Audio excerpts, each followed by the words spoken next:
Eh bien, ouvrons nos Bibles ensemble à l'Évangile selon Jean, chapitre 6, verset 60, d'accord? Jean, chapitre 6, verset 60. Nous avons mentionné précédemment que les versets 22 à 71 traitent du discours fondamental de Jésus sur le pain de vie. Et nous avons observé que cet enseignement précieux de Jésus concernant le pain de vie a été adressé à 3 groupes distincts de personnes. D'abord, le peuple dans les versets 22 à 40. Deuxièmement, les Juifs dans les versets 41 à 59. Et enfin, les disciples sont mentionnés ici dans les versets 60 à 71 à la fin du chapitre, ce qui est significatif. Nous avons déjà analysé le peuple et les Juifs, et nous avons observé comment le peuple cherchait Jésus, mais malheureusement pour de mauvaises raisons et intentions. Ils cherchaient Jésus parce qu'il leur avait donné du pain physique, alors qu'ils auraient dû le chercher pour ce que Jésus voulait vraiment leur donner, c'est-à-dire du pain spirituel. Voici la réaction des Juifs que nous avons observée. Ils murmuraient et se disputaient. Ils murmuraient à propos de Jésus parce qu'il a dit qu'il était descendu du ciel, affirmant ainsi sa divinité. Et ils se disputaient à propos de Jésus parce que Jésus a dit qu'il fallait manger sa chair et boire son sang pour avoir la vie éternelle. Bien sûr, ils pensaient sincèrement que Jésus parlait littéralement et non figurativement. Ils pensaient qu'il parlait physiquement, pas spirituellement. Ils n'ont tout simplement pas compris. Eh bien, cela nous amène donc avec logique au 3e et dernier groupe qui concerne spécifiquement les disciples. Reprenons notre lecture au verset 60 et nous lirons jusqu'au verset 71 la fin du chapitre 6 de Jean en commençant au verset 60. Donc, beaucoup de ses disciples, quand ils ont entendu cela, ont dit « c'est un discours difficile, qui peut l'entendre ?» Lorsque Jésus sut en lui-même que ses disciples murmuraient à ce sujet, il leur dit « Cela vous offense-t-il ? Que diriez-vous alors si vous voyez le Fils de l'homme s'élever majestueusement là où il était auparavant? C'est l'Esprit qui donne la vie, la chair ne sert à rien. Les paroles que je vous dis sont esprit et elles sont vie. Mais il y en a parmi vous qui ne croient pas, car Jésus savait dès le début qui étaient ceux qui ne croyaient pas et qui le trahiraient. Et il a donc dit, « Je vous ai dit que personne ne peut venir à moi, à moins que cela ne lui ait été accordé par mon Père. » Beaucoup de disciples se retirèrent et ne suivirent plus Jésus à partir de ce moment, plus jamais. Jésus demande aux 12 s'ils veulent tout partir aussi. Simon-Pierre lui répondit, « Seigneur, vers qui irons-nous? Tu as les paroles précieuses de la vie éternelle. » Nous avons également cru fermement et connu de manière certaine que tu es véritablement le Christ, le Fils du Dieu vivant. Jésus leur répondit, « Ne vous ai-je pas choisi, vous les 12, et l'un de vous est un diable ?» Il parlait de Judas Iscario, le fils de Simon le Zélote, car c'est lui qui le trahirait, étant l'un des 12 apôtres. Ici, nous avons la réponse des disciples à cet enseignement incroyable et profond de Jésus sur le pain de vie, affirmant que Jésus est descendu du ciel pour donner la vie au monde entier. La vraie vie, car il est en effet le véritable pain de vie. En ce qui concerne ses disciples, il est important de noter que le mot « disciple » signifie simplement un étudiant, un élève, un apprenant, si vous voulez, celui qui suit un enseignement particulier. Maintenant, nous suivons avec dévotion l'enseignement de Jésus-Christ. Par conséquent, nous sommes ses disciples, ses étudiants, ses élèves, ses apprenants. Nous allons examiner 4 aspects relatifs aux disciples en nous basant sur l'enseignement d'aujourd'hui. Si vous prenez des notes ou esquissez notre étude, notez soigneusement 4 éléments. Numéro 1, la première chose que nous voyons, c'est qu'ils murmuraient au sujet de Jésus. Numéro 1, ils murmuraient au sujet de Jésus, c'est dans les versets 60 et 61.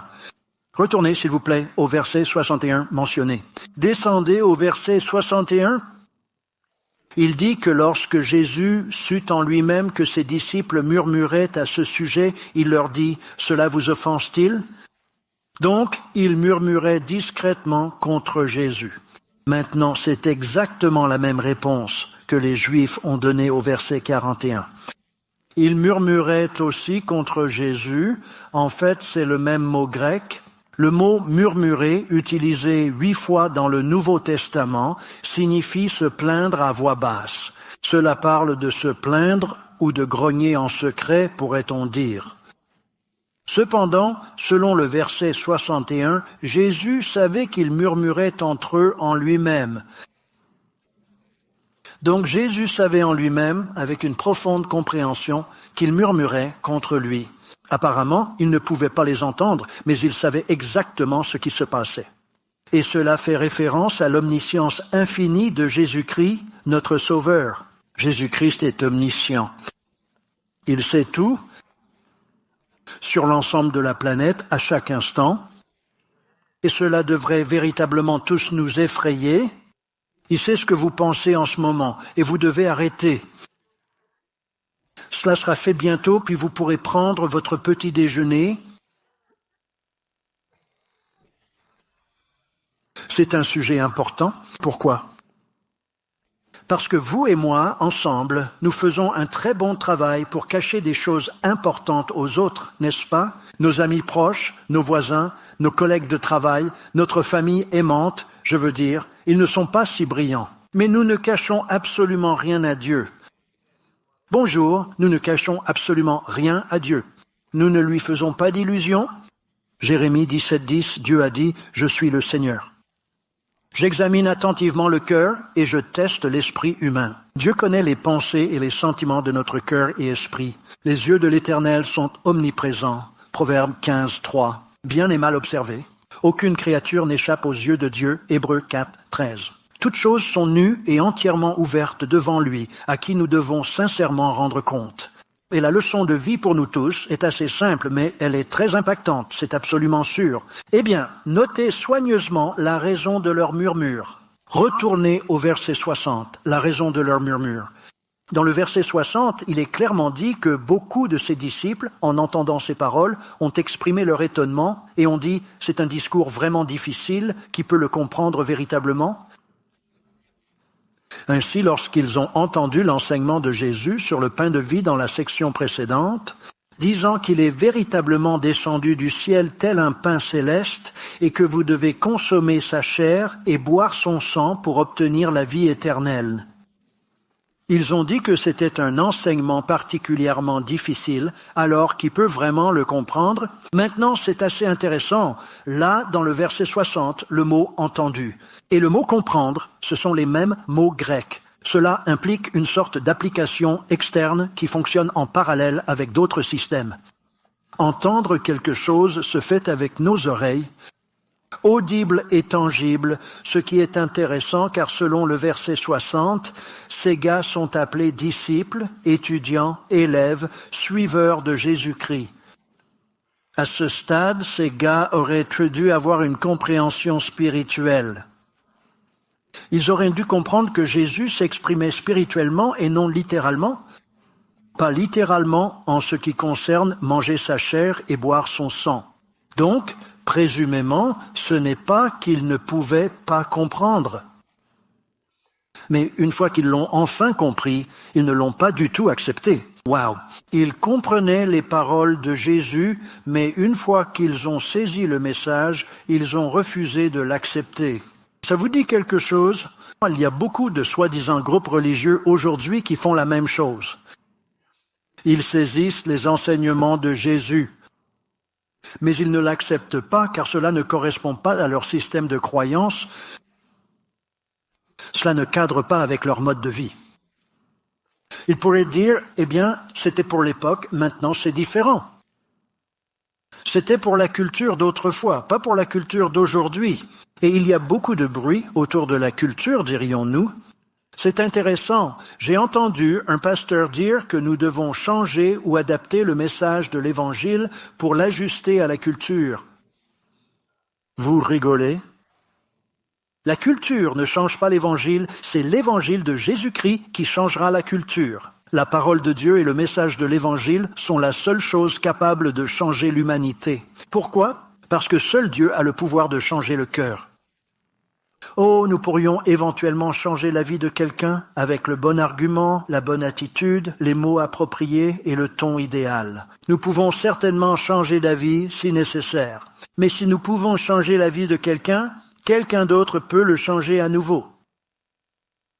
Mais une fois que Dieu change le cœur par le message de l'Évangile, cela commence à changer la culture. Nous faisons la transition d'une société marquée par le désordre, la débauche, la cupidité et l'orgueil vers une société, ou plutôt une culture, qui place Dieu en premier. Et certains d'entre nous, avec une perspective élargie, peuvent voir clairement la tendance descendante qui a commencé en 1962, année où la prière a été retirée des écoles, ce qui est bien connu et dont le premier service se souvient encore. Que s'est-il passé dans les années 60? Nous étions dans un grand désordre. Nous étions dans un désordre à la fin des années 60, 70. Oh, c'était la descente. Pourquoi? Parce que nous avons retiré Dieu de l'équation. Nous avons retiré Dieu de l'école. Résumé, nous avons éliminé Dieu de l'État et de toutes les sphères. Et quand vous retirez Dieu de la culture, tout est permis. Mais quand nous remettons Dieu dans la culture, c'est cela qui change la culture pour nous ramener à l'endroit où Dieu veut que nous soyons. Donc, je pense que le point pour vous et pour moi est assez simple. Nous devons être extrêmement, très prudents et vigilants en ce qui concerne tout et tout le monde, en tenant compte de ce qu'ils font ou disent. Vous et moi ne devrions croire personne sur quoi que ce soit. Ne croyez pas un mot de ce que quelqu'un vous dit, surtout pas moi. J'ai vu un petit clip drôle et amusant d'une comédienne talentueuse. Elle a dit, vous savez, il y a très longtemps, il existait une idée plutôt bizarre, folle et étrange, qui était appelée la pensée critique. Je sais, c'est fou, non? Ils ont pris, vous avez écouté les deux côtés de l'histoire, le problème, le sujet. Vous avez rassemblé tous les faits et vous avez pris votre propre décision à ce sujet. Fou, non? Vous savez, cet objet a été jeté par la fenêtre avec force. Donc, pour vous et moi, nous devons nous assurer que ce que nous disons et faisons n'est pas basé sur ce que nous pensons ou ressentons. Ce que nous ressentons est souvent influencé par notre alimentation.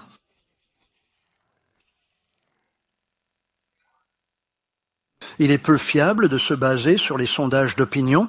Il est difficile de faire confiance aux lois établies. 1 Thessaloniciens 5.21 nous encourage à tester toutes choses soigneusement.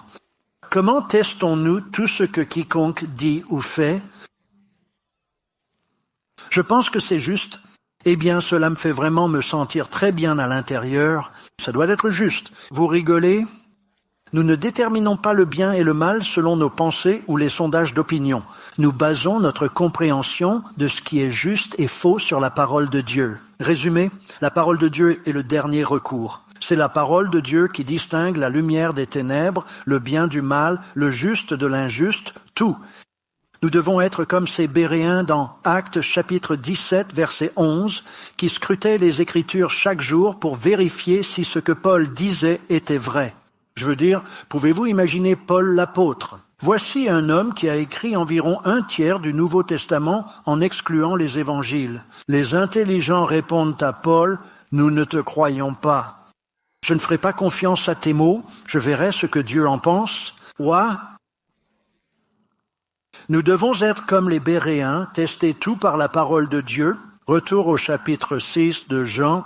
Les disciples apprennent une deuxième leçon importante grâce à l'enseignement de Jésus. Numéro 1, ils murmuraient contre Jésus. Mais numéro 2, ils se sont progressivement éloignés de Jésus.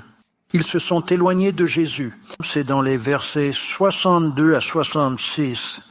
En fait, descendez au verset 66, s'il vous plaît. Verset 66. Il dit qu'à partir de ce moment-là, un grand nombre de ses disciples, déconcertés, sont retournés en arrière et ne marchaient plus avec lui, se détachant ainsi de son enseignement.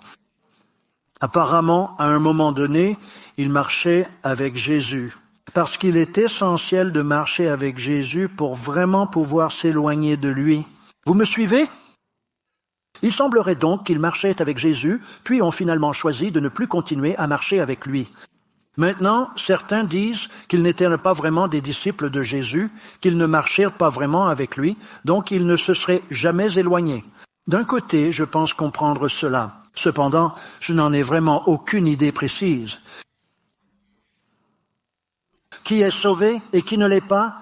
Le Seigneur reconnaît ceux qui lui appartiennent. 2 Timothée 2, 19. Il ne dit pas « je sais », je n'ai aucune idée de qui est dedans ou dehors. Que dire des personnes qui accomplissent de grandes choses pour Dieu? Eh bien, ils semblent certainement pouvoir être sauvés. Il n'y a pas de doute là-dessus. Cependant, vous savez, dans Matthieu chapitre 7, verset 22, Jésus a dit « Beaucoup viendront à moi en ce jour et diront « Seigneur, Seigneur ». Avez-vous prophétisé en notre nom? N'avons-nous pas chassé des démons en votre nom? N'avons-nous pas fait des signes et des merveilles en votre nom? Waouh! Il semble certainement sauvé pour moi. Mais Jésus a continué à dire, « Je vous dis, ouvriers d'iniquité, éloignez-vous de moi, car je ne vous ai jamais connu. » Donc, je n'ai aucune idée de qui est dedans ou dehors. En réalité, en effet, dans Luc chapitre 9, verset 62, Jésus a clairement dit que personne n'ayant mis la main à la charrue et regardant en arrière n'est vraiment propre au royaume de Dieu. Apparemment, il existe effectivement ceux qui sont capables de mettre la main à la charrue et ils avancent avec détermination en labourant pour le royaume de Dieu, mais ensuite, hélas, ils s'arrêtent, ils lâchent prise et se retournent, abandonnant ainsi leur engagement et leur mission sacrée. Donc, oui, il semblerait certainement que nous puissions nous éloigner en exerçant notre libre arbitre. Maintenant, il est crucial de souligner que, à travers l'amour inconditionnel et la grâce de Jésus-Christ, nous sommes absolument en sécurité et protégés. Ne vous y trompez pas. Lorsque nous naissons de nouveau, lorsque nous donnons notre vie à Jésus-Christ, nous sommes solidement ancrés en ce qui concerne le salut. Vous savez, dans Jean, quand nous arrivons au chapitre 10, verset 28, Jésus a dit que je leur ai donné la vie éternelle et ils ne périront jamais au grand jamais. Et personne ne pourra les arracher de ma main. C'est une grande bénédiction. Personne ne va me retirer de la main de Jésus. En fait, dans Romains chapitre 8, verset 38, Paul a dit quelque chose de vraiment bon, car je suis persuadé que ni la mort, ni la vie, ni les anges, ni les autorités, ni les choses présentes, ni les choses à venir, ni la hauteur, ni la profondeur, ni aucune autre créature ne peut me séparer de l'amour de Dieu qui est en Christ, Jésus notre Seigneur. 2 donuts pour toi, Caprice. Désolé, Sean. Elle pourrait te donner un peu des siens. Elle est généreuse. Je suis maintenant en sécurité en Christ. Il n'y a pas de doute là-dessus. Cependant, notre sécurité en Jésus-Christ implique une chose essentielle et fondamentale. Cela implique de demeurer fidèlement en Christ. Quand nous arrivons au chapitre 15 du livre de Jean, ce beau discours sur la véritable vigne commence. Dans Jean chapitre 15, verset 5, Jésus a dit « Demeurez en moi. Celui qui ne demeure pas en moi est semblable à une branche qui a été coupée, desséchée, soigneusement ramassée et finalement jetée au feu. » Wow! Ainsi, lorsque nous demeurons en Christ, cela signifie continuer à croire fermement par la foi en l'œuvre achevée et parfaite de Christ sur la croix ainsi qu'en sa résurrection glorieuse. Lorsque nous cessons de croire en l'œuvre achevée de Jésus-Christ sur la croix de Calvaire et sa résurrection, nous sommes perdus. Il n'y a pas de salut. Donc cela implique de demeurer fermement en Christ. Et écoutez, chère famille, c'est la merveilleuse sécurité que nous avons en Christ. Cela signifie-t-il que nous sommes parfaits? Non, nous sommes encore bien imparfaits. C'était tellement faible. Je me sens vraiment assez seul ici, car en réalité, aucun de nous n'est parfait. Environ 10 personnes présentes. Cela ne signifie pas que nous sommes parfaits, nous faisons encore des erreurs, nous échouons encore, aidez-nous. Mais Dieu pardonne toujours, Dieu pardonne, il efface tout. Il nous offre la vie éternelle pour que nous sachions que le paradis nous attend. Et je dois m'arrêter un instant pour rendre gloire à Dieu pour cette bénédiction. Revenons à Jean. chapitre 6, examinons la raison de leur départ. Examinons la raison de leur départ. Revenons au verset 62. Regardez le verset 62. Jésus a dit au verset 62, « Que ferez-vous exactement si vous voyez le Fils de l'homme monter là où il était auparavant ?» En résumé, si cela vous offense ou vous trouble, comme il le souligne à la fin du verset 61, il se demande si cela vous dérange. C'est de nature rhétorique. En d'autres termes, cela vous offense en effet. Si vous êtes offensés par ma déclaration que je suis descendu du ciel, que ferez-vous quand je monterai au ciel? Parce que c'est d'où je viens.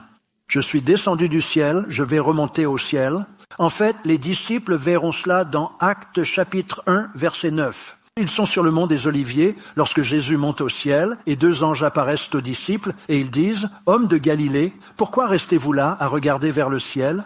Car ce Jésus qui est monté au ciel descendra de la même manière, donc ils verront clairement son ascension, pas de doute là-dessus. » Jésus sait qu'ils ne comprennent pas encore. Regardez le verset 63. Au verset 63, il est dit que c'est l'Esprit qui donne la vie. La chair ne profite de rien. Quand j'ai dit « mangez ma chair et buvez mon sang », je parlais de manière figurée, pas littérale, car la chair ne profite de rien. Les paroles que je vous dis sont esprit et elles sont vie. 2 fois ici, le mot esprit est évoqué avec soin. Donc, quand Jésus a dit au verset 53 « mangez ma chair », il parlait bien sûr spirituellement, pas physiquement, car la vraie vie est une œuvre de l'esprit, pas de la chair. Il est impossible d'atteindre le ciel par nos efforts, nos bonnes actions ou notre travail matériel. Nous discuterons cela plus en détail bientôt. C'est un acte du Saint-Esprit. Maintenant, lorsque nous parlons de l'œuvre de l'Esprit Saint ou du ministère crucial de l'Esprit Saint, il y a en fait 3 prépositions distinctes qui sont utilisées pour décrire cela précisément. 2 d'entre elles se trouvent ici dans Jean chapitre 14, verset 17. « L'Esprit Saint sera avec vous », a dit Jésus. Le mot « avec » est le mot « para », qui signifie à côté, comme dans paramédical, paralégal. Et avant que nous soyons sauvés, l'Esprit Saint vient à nos côtés. Jésus frappe à notre cœur, nous invitant à l'accueillir. C'est là que se trouve le besoin, en fait. Dans Jean chapitre 16, verset 8, l'Esprit Saint convainc le monde de péché, de justice et de jugement. L'Esprit Saint est à nos côtés pour nous convaincre de notre besoin de Jésus. Maintenant, le deuxième travail au ministère de l'Esprit Saint se trouve également dans Jean 14, 17, car Jésus a dit « Et l'Esprit Saint sera en vous ». C'est le mot en l'habitation sacrée de l'Esprit Saint. L'Esprit Saint nous accompagne avant notre salut, nous montrant notre besoin de Jésus. Lorsque nous plions le genou, confessons nos péchés et demandons à Jésus d'être notre Seigneur, l'Esprit Saint vient habiter en nous. Romains 8, 11 et Actes 5, 32. 1 Corinthiens 3, 16, 1 Corinthiens 6.19, 2 Timothée 1, 14. Nous avons le Saint-Esprit de Dieu vivant, demeurant, résidant en chacun de nous en tant que croyants. Maintenant, il y a un 3e et dernier ministère du Saint-Esprit. C'est dans Actes chapitre 1, verset 8, lorsque Jésus a dit « Vous recevrez de la puissance lorsque le Saint-Esprit viendra sur vous ». Ce mot « sur » et « paye » parle de l'effusion du Saint-Esprit, ou ce que nous désignons communément comme le baptême dans le Saint-Esprit. Mais finalement ici, nous voyons que le point est que la vie éternelle est une œuvre du Saint-Esprit. Cependant, la vie éternelle est une œuvre du Père. Es-tu sûr? Oh oui, regarde les versets 64 et 65. Au verset 64, il est dit « Mais il y a certains d'entre vous qui ne croient pas. » Dès le début, Jésus connaissait ceux qui ne croyaient pas et ceux qui le trahiraient, et nous en discuterons bientôt. Et il a dit donc, je vous ai dit que personne ne peut venir à moi, à moins que cela ne lui ait été accordé par le Père céleste. Ainsi, nous avons vu que Jésus est omniscient, et ici nous constatons que le Père est souverain et règne sur tout. Comment le Père accorde l'accès au Fils, à qui il le souhaite? Cela parle de la souveraineté infinie de Dieu, car Dieu est véritablement souverain et omnipotent. Nous l'avons vu en détail dans les versets 37 à 40, en parlant des différents gens, le premier groupe. Nous l'avons vu au verset 44 en parlant du deuxième groupe, les Juifs. Le même scénario se répète ici. Appliqué spécifiquement aux disciples dans le verset 65. Maintenant, quand nous parlons de la souveraineté de Dieu, le point est assez simple. Dieu peut faire ce qu'il veut, quand il le souhaite, à qui il désire vraiment. Nous disons fermement que Dieu est grand et en pleine charge. Il est souverain. Clark, cela inclut-il le salut? Non, oui. Cependant, l'élection de Dieu et la prédestination divine sont fondées sur la prescience infinie de Dieu, car il sait ce qui va se produire avant même que cela n'arrive dans le temps et l'espace. Dieu connaît nos pensées avant qu'elles ne naissent et nos paroles avant qu'elles ne soient prononcées. Il savait dès le tout début, avant même les fondations du monde, Éphésiens 1:4, que tu allais le choisir pour être ton Seigneur et véritable Sauveur. Donc, il t'a choisi. En fait, dans le livre des Romains, chapitre 8, verset 29, l'apôtre Paul a déclaré que ceux qu'il a connus d'avance, il les a également prédestinés. 1 Pierre 1:2 traite de la même idée. Nous sommes les élus selon la merveilleuse prescience de Dieu. Donc oui, la souveraineté infinie de Dieu est absolument fondée sur sa prescience parfaite de ce que toi et moi allons faire exactement. Maintenant, cela pointe clairement vers et évoque l'application concrète dans nos vies quotidiennes. Comment cela se manifeste-t-il? Parce que nous sommes des agents moraux pleinement libres. Dieu nous a généreusement donné la capacité précieuse de faire des choix et nous devons tous prendre une décision concernant le salut. Nous devons choisir soigneusement si nous l'acceptons ou si nous le rejetons. Josué 24:15 dit « Choisis ce jour qui tu serviras ». C'est la même chose dans Deutéronome, chapitre 30, verset 19. Moïse a dit « Choisis la vie afin que tu vives ». Et nous en parlerons plus dans un instant. Eh bien, revenons ensemble à Jean chapitre 6. Examinons maintenant la troisième chose. Nous avons dit qu'il y en avait 4. Ils murmuraient sur Jésus. Ils se sont distancés de Jésus. Et enfin, numéro 3, ils ont vraiment cru en Jésus. Ils ont cru en Jésus, ses disciples. Regardez les versets 67 jusqu'à 69. Dans le verset 67 de Jean 6, il est dit « Alors Jésus dit aux 12, « Voulez-vous aussi vous en aller ?» Alors Simon-Pierre lui répondit « Seigneur, vers qui irions-nous? Tu détiens les paroles de la vie. Nous avons aussi cru et su de tout notre cœur que tu es véritablement le Christ, le Fils du Dieu vivant. » Pierre a eu raison. Je veux dire, c'est un miracle, d'accord? Il a réussi brillamment et a eu raison. Et écoutez, si Pierre a pu y arriver, il y a de l'espoir pour chacun. Beaucoup d'entre nous ont une part de Pierre. Amen. C'était l'un des plus grands imbéciles qui soient. Et pourtant, il a réussi. Mais remarquez, au verset 67, Jésus a donné aux disciples un choix. Vous avez remarqué ça? Souhaitez-vous partir aussi? Voilà le choix, il y a une option. Semblable au verset 66. Et cela fait référence à la libre volonté de l'homme, comme nous l'avons déjà mentionné. Nous avons tous une libre volonté, nous avons tous la capacité de choisir et nous devons tous faire un choix. Plus à ce sujet dans un instant. Mais je pense que cela fait également référence à l'amour de Dieu pour nous. Dieu est-il amour? 1 Jean 4, 7, 8, essentiel. Le véritable amour exige un choix. Dieu nous aime tellement qu'il ne nous force à rien, mais nous laisse choisir. Nous ne sommes certainement pas des robots. L'amour véritable laisse le choix à l'autre. Cette image reflète l'amour de Dieu et son immense affection pour nous. Maintenant, Pierre a commis une petite erreur. Regarde le verset 69 à nouveau. Il a également mentionné que nous sommes venus à croire et à savoir. Nous, tu as une souris dans ta poche. À qui parles-tu, cher Pierre? Pierre parlait pour tout le groupe. Jésus va bientôt le guider vers le bon chemin. Mais le salut est quelque chose que toi et moi devons posséder individuellement. Personne ne peut accomplir cette tâche à notre place. Personne ne peut nous le donner, c'est un choix que nous devons faire.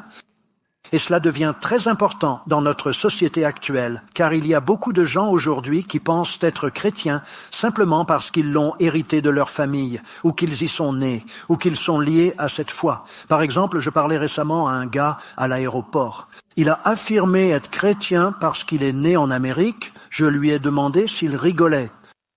Être né en Amérique ne fait pas de vous un chrétien, tout comme vivre dans un garage ne fait pas de vous une voiture.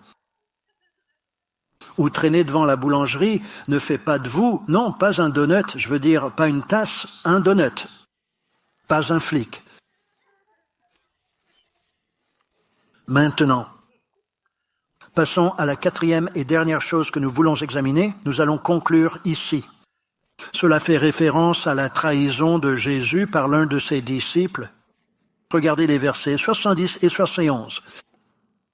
Jésus a dit aux 12 apôtres qu'il les avait choisis, mais qu'un d'entre eux était le diable. Pierre, ne dis surtout pas que nous croyons et savons. Tu ne sais pas ce que les autres pensent. Tout ce que tu peux faire, c'est parler uniquement pour toi-même et personne d'autre, car l'un des deux est le véritable diable. Quoi? Il a parlé de Judas Iscario, verset 71, le fils de Simon, car c'est lui qui le trahirait, étant l'un des 12. Maintenant, au verset 64, Jésus savait déjà qui le trahirait avec une intention malveillante, et pourtant, il l'a quand même choisi pour son cercle. C'est important, parce que Dieu est véritablement absolu et unique. Un contrôle total et absolu à 100% de tout et de chacun, et même Dieu utilisera les méchants, le mal, ainsi que le diable lui-même pour accomplir ses desseins, pour accomplir son plan et son but. Et cela devrait vraiment bénir chacun d'entre nous, tous ensemble, en ce qui concerne nos vies personnellement. Pourquoi ? Parce que dans nos vies quotidiennes, en tant que croyants, l'ennemi va inévitablement nous attaquer. Il va nous attaquer. Éphésiens 6:16 dit qu'il lance ses flèches enflammées, mortelles et pernicieuses contre nous. 1 Pierre 5:8 mentionne un lion rugissant cherchant qui dévorer. Alors, est-ce que quelqu'un comprend de quoi nous parlons?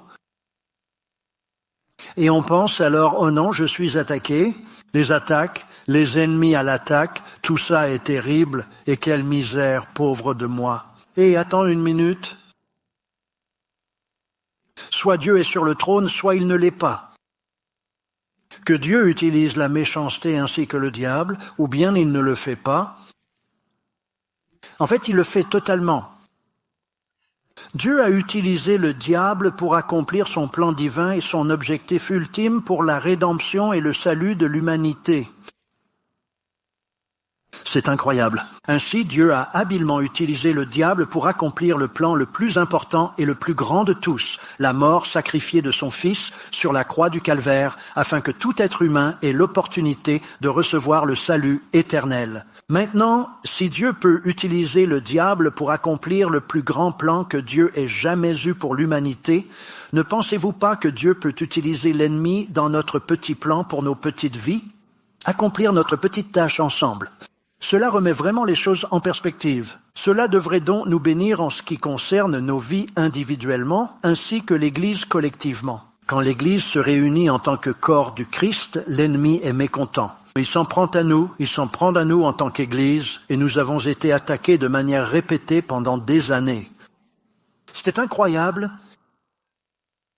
Et nous n'en faisons pas tout un plat, car nous savons que c'est le plan de Dieu, non seulement pour améliorer nos vies personnelles, mais aussi pour le bien-être de l'Église et de notre cher pays. Waouh! Et pour le monde entier. Dieu utilisera même le diable d'une manière surprenante pour accomplir son plan dans notre pays. Dans Proverbes chapitre 21, verset 1, la Bible déclare que le cœur du roi est effectivement dans la main puissante du Seigneur. Il le dirige avec soin comme les rivières d'eau. Waouh! Nous avons vu roi maléfique après roi maléfique. Et nous sommes un peu découragés. Nous observons le mal dans le monde et nous nous interrogeons, que se passe-t-il? Comment cela peut-il être? Nous sommes tous perturbés par cela. au lieu de simplement dire que Dieu a un plan précis. Je crois qu'il sait ce qu'il fait. Après tout, il a utilisé le diable pour réaliser le plus grand et le meilleur plan jamais conçu, le salut de toute l'humanité. Pourquoi ne pas utiliser le diable et la méchanceté pour réaliser d'autres plans et des objectifs fixés selon sa volonté divine? Dans Éphésiens 1, 11, la Bible affirme que Dieu agit selon sa volonté, que nous l'acceptions ou non. J'ai inclus la dernière section. Eh bien, cela remet les choses en perspective, n'est-ce pas? Le plan et le but divin de Dieu impliquent même d'utiliser les méchants pour accomplir sa volonté. Et chère famille, peu importe ce que nous voyons se dérouler dans nos vies, dans notre Église, dans notre pays et dans notre monde entier, Dieu est sur le trône. Il a soigneusement élaboré un plan et un objectif précis pour cela, et c'est d'apporter un grand repos à tous. Une grande paix dans nos cœurs et dans nos vies. Nous voyons donc la réaction à ce discours sur le pain de vie avec les gens, les Juifs et maintenant les disciples. La question que nous posons pour nous est assez simple. Quelle devrait être notre réaction face à Jésus qui est le pain de vie? Alors que nous inclinons nos cœurs et nos têtes devant le Seigneur, la véritable question est donc, que décidez-vous vraiment de faire? Quel choix avez-vous fait personnellement concernant Jésus-Christ? Il n'y a pas de position intermédiaire, c'est clair. Il faut prendre une décision. Il n'y a pas de neutralité avec le christianisme. Matthieu 12, 30, Jésus a dit clairement, vous êtes pour moi ou alors contre moi. Matthieu 6, 24, Jésus a dit que nous ne pouvons pas servir deux maîtres. Nous allons aimer l'un, haïr l'autre, être loyaux envers l'un et servir l'autre. On ne peut servir Dieu et l'argent. Et avec nos têtes baissées et nos yeux soigneusement fermés, la question cruciale pour chacun de nous est, quel choix allez-vous faire? Quelle décision prendrez-vous concernant Jésus? Et peut-être êtes-vous ici aujourd'hui et vous n'êtes pas vraiment sûr d'être sauvé. Ou peut-être êtes-vous ici simplement parce que vous avez suivi le mouvement et vous n'avez jamais eu cette relation avec Christ, ou peut-être, comme certains de ses disciples, vous vous êtes éloigné de Dieu et vous savez qu'il est temps de vous réconcilier avec Dieu. Écoutez, peu importe les circonstances, ici et maintenant, vous pouvez en être absolument sûr que vous allez au paradis et tout ce que vous avez à faire est de dire oui. Vous savez, si Dieu touche votre cœur à ce sujet, j'aimerais prier pour vous. Pas besoin de se lever ni de se déplacer. Nous ne pouvons rien faire comme nous l'avons vu. Mais si Dieu éveille votre cœur, je veux juste prier pour vous là où vous êtes assis. Levez rapidement la main pour que je puisse la voir. Que Dieu vous bénisse. Oui, juste ici. Oui, monsieur. Oui, madame. Oui, cher, juste devant. Je vois votre main. Oui, juste ici. Oui, cher. Je vois votre main. Que Dieu vous bénisse. Vous pouvez le poser. Oui, oui, monsieur, je vois votre main. Juste ici. Que Dieu vous bénisse, monsieur. Peut-être êtes-vous à l'extérieur, sur le patio, ou dans la salle d'attente, ou dans le hall, ou peut-être que vous écoutez en direct sur Internet ou à la radio.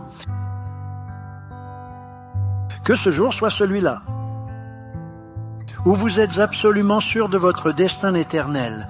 Vous savez, si c'est votre cœur, avant que je prie pour vous, j'aimerais que vous priez cette prière. Priez-la dans votre cœur. Vous pouvez la prier personnellement, en privé, mais priez-la avec force. Dites Jésus aujourd'hui, je te demande de me pardonner tous mes péchés. Deviens mon Seigneur et Sauveur, je te le demande. Et que tu me remplisses de ton esprit. Et qu'à partir de ce jour, ma vie ne serait plus jamais la même. Et Seigneur, je te remercie pour mes frères et sœurs, pour tous ceux qui se sont engagés envers toi, ceux qui se sont réengagés, peu importe le cas. Seigneur, je prie pour que tu veilles, encourages et bénisses ces personnes. Guide-les, dirige-les avec sagesse, Seigneur, et nous te le demandons sincèrement au nom de Jésus. Amen, amen.